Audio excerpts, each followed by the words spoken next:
Okay, the first topic we're going to talk about is classroom management. Now, in Miss Reese Holly's class, one thing that I noticed that she did that I thought was really great was she had a like a long piece of cardboard on the whiteboard, and in the middle it said "Ready to Learn," and then it had 3 steps above it that just got proceedingly better, and 3 steps below it that got proceedingly worse. And all the kids would start with, they would all have a clothespin on "Ready to Learn."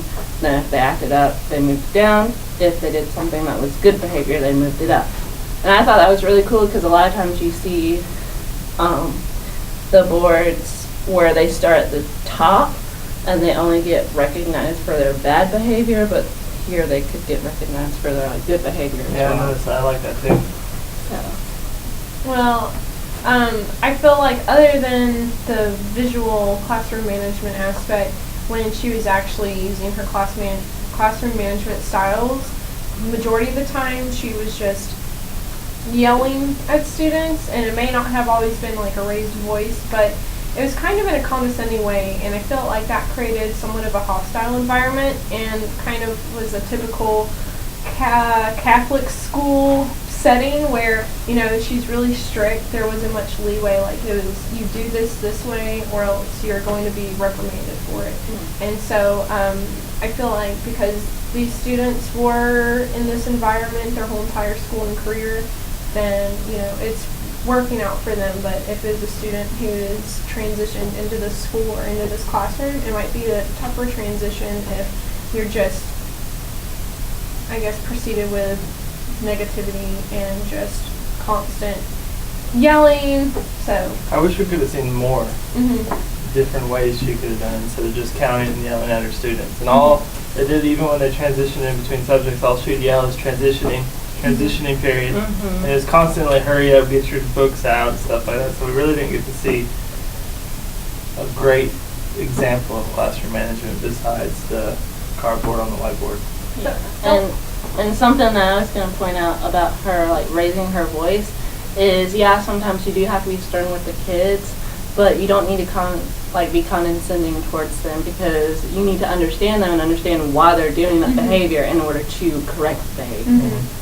So I feel like we didn't have to use management skills too much because they were already conditioned to this environment. Like if they were going to act out, then they were going to be reprimanded for their actions. So I felt like when we were up talking, teaching, the students were generally pretty manner-like. They, you know, gave us their attention for the most part, and they would answer questions usually in a manner like, I was going to say manner, but that's redundant, but with manners. And a lot of times they would raise their hand, they wouldn't talk out of turn. And really, if you think about the way we taught too, we gave them activities to do. I mean, we kept them constantly moving. We took them around the school for the math. They would come up with front answers. So we really didn't give them a lot of opportunity to be disruptive. Yeah, exactly. I think since we were so interactive that it helped combat a lot of issues that normally would arise in a typical classroom. They had the freedom to be themselves and to talk and communicate with us rather than sit there and just take in information. Yeah.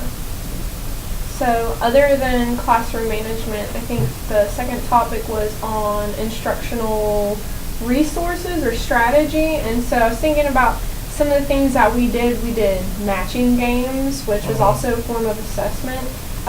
We worked with providing different pictures of shelters from around the world and asked students to match them up with different countries that they corresponded to based on like what continent they were and what the shelters were made out of and the typical climate and things of that nature. So we used a lot of games.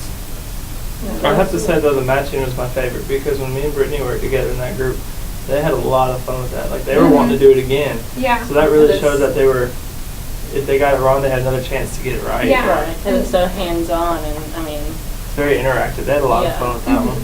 And I think it was interesting because we did do it multiple times, and every time that we did it in a different way. So maybe the first time we had the map and I pointed out which country, or I mean which continent it was, and you'd have to find out where the country is on the continent. And from there we progressed to I progressed to less of a teacher based instruction and where it was more student led. So students took more responsibility. Yeah, within their learning. So I thought that one was really awesome that we got to do.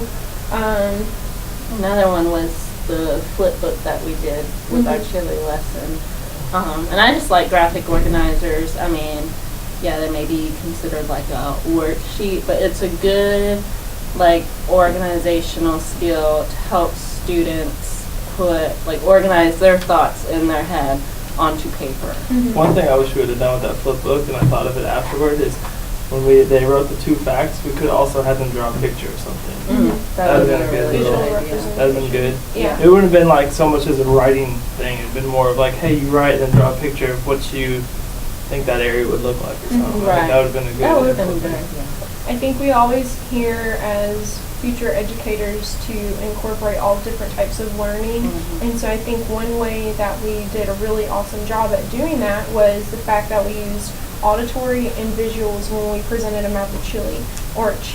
So for those of you watching, we pretty much drew our country, which this is a bad representation, but it kind of looked like this, and then we had different regions.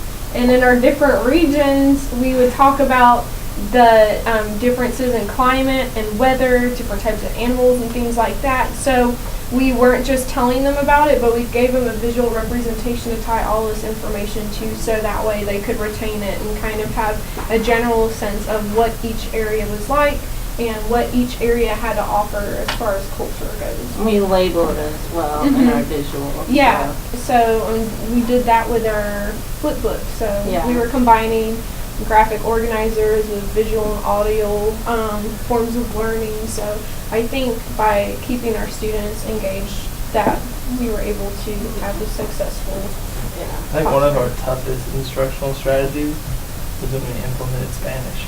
Yeah. Man, that was hard. Oh yeah. Marie had a little It's fun very with that. hard when you don't know the language. Yeah, and I wouldn't even say that I am very fluent in Spanish, but I feel like I have a basic knowledge of Spanish. And so sometimes whenever we would translate what we're saying in English to Spanish, one, it helped because normally Spanish was taught right before our class when we walked in. So that was a good transitional piece for us, where they had already talked about Spanish during the day, and as we introduced our lesson, we would kind of try and segue and tie that into the previous lesson that they'd learned earlier. So it was nice whenever we came in with a set of words to already use, but then we had students thinking about how to construct sentences and using their prior knowledge to construct sentences that pertain to what we were talking about now. So it was definitely a challenge, but I felt like it was very rewarding too. And I think using different languages or even different cultural aspects just keeps it, it's a good instructional strategy because it keeps it interesting for the students, because I mean they're just not taught the same way every And they had fun with it too. Yeah. The last thing that I mentioned was, I love how you made it relatable when we were talking about vocabulary, like using the word arid. You related it to arid extra strength deodorant. That was creative and clever. I know. You made something that might have been hard for them as a word relatable to the real world. Real world connection. Yeah, I liked it. Yeah. Because what's the point in learning if it's not going to help us out there? Now, how did we assess them? Went through assessment. That's a good question. I feel like, not that we didn't assess, but I think with the matching game, we were testing their knowledge to make sure that they were trying to match the correct country's shelter with the correct country and making sure that they were on the right continent.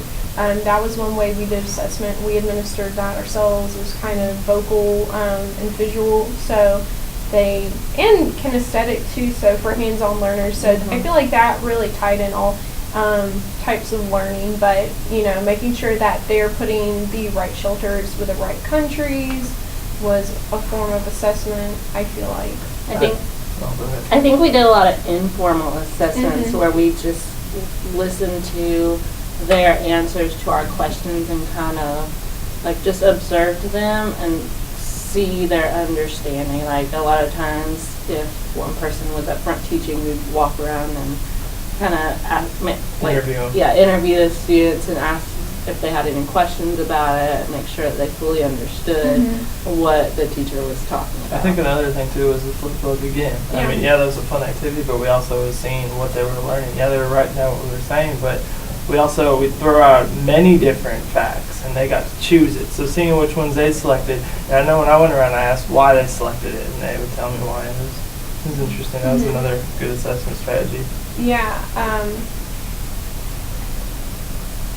Never mind. I was thinking of something that it escaped my mind. So sorry, but I think it helped when we did informal assessments that we also had our other teachers walking around the room and helping out as much as they could. So if maybe there was one student who wasn't grasping a concept, the primary teacher could continue to move forward, but the secondary teachers were going up and continually engaging these types of students that were needing additional types of education, or like maybe something needed to be explained in a different manner. So I thought that was a good way to combat for people who may not be getting information so great. And assessment's good just because it drives your instruction. I mean, if you can't tell that your students are learning, then they may not be learning, which means they're not going to understand what you plan on teaching next, which means that teaching is going to be useless. Yeah. So. And I think the last topic we were supposed to talk about was planning. That was a rough one. Yeah. Because our group we had the short end of the stick. First, we had a different teacher every week. Then we finally had our regular teacher the last 2 weeks. So the first day, we actually he threw us a topic and we had to run with it. So we were all spontaneity right there. And it wasn't even social studies. We were working with reading, and we were working with reading and literacy, reading comprehension, so that really we were prepared for. But then the second time we came in, we were there with the Spanish teacher. Yeah. Even though it was with the non-primary teacher, we were there with a sub, and I think it was great because she helped coach us along. And from there, I think it was really the second day that we were at Resurrection was kind of where we set our game plan. And that's when we created what we were going to do the next following week. Yeah, and then it just so happened that our plans and our lessons just continue to build off one another. So we had intentions after the second day. Okay, well, this is what we're going to work on. How can we modify it to continue building upon this and working on this on a larger scale? So I thought that was great, but I think the one thing we definitely got firsthand experience with was learning that you cannot exactly prepare for the classroom, because the classroom always has a bunch of unmentioned variables that are thrown in that will completely change the equation of how you're going to teach for that day. So whether or not that means you plan a group activity, students are absent, or whether or not that means you have to do something or teach something that you had no intentions on teaching for the day. I think being in this type of situation really prepared us to learn that you can't prepare for the unexpected. That education and teaching is really like a spontaneity type of initiative where you just kind of have to roll with the punches and you have to be prepared for whatever comes your way. So I think being prepared and planning is important. I think that you need to have a plan, but you will also need to be able to go back to something or change or modify whatever you had planned and be okay with it, because sometimes things are not always going to go as they planned in your lessons. Yeah, teachers definitely have to be flexible. Like you said, there's no telling what could happen. I think, this may be a little bit more helpful, which this may not even work 100% of the time either, but just to have like while you're making your lesson plan, just think of like some possibilities that could happen and have like a backup plan. Be like, okay, well, if, half the class is out with the flu, I can do this or something like that. Just kind of keep in mind options that you could do. But I think the real test we had with this field experience was when we went up to Dr. Joannis and said, look, we don't have a teacher. And he said, we'll try to do something with maps or a timeline or something. And we chose maps and we just went with it. That shows the biggest test of spontaneity, and I think we handled that very well. Mhm. Yeah.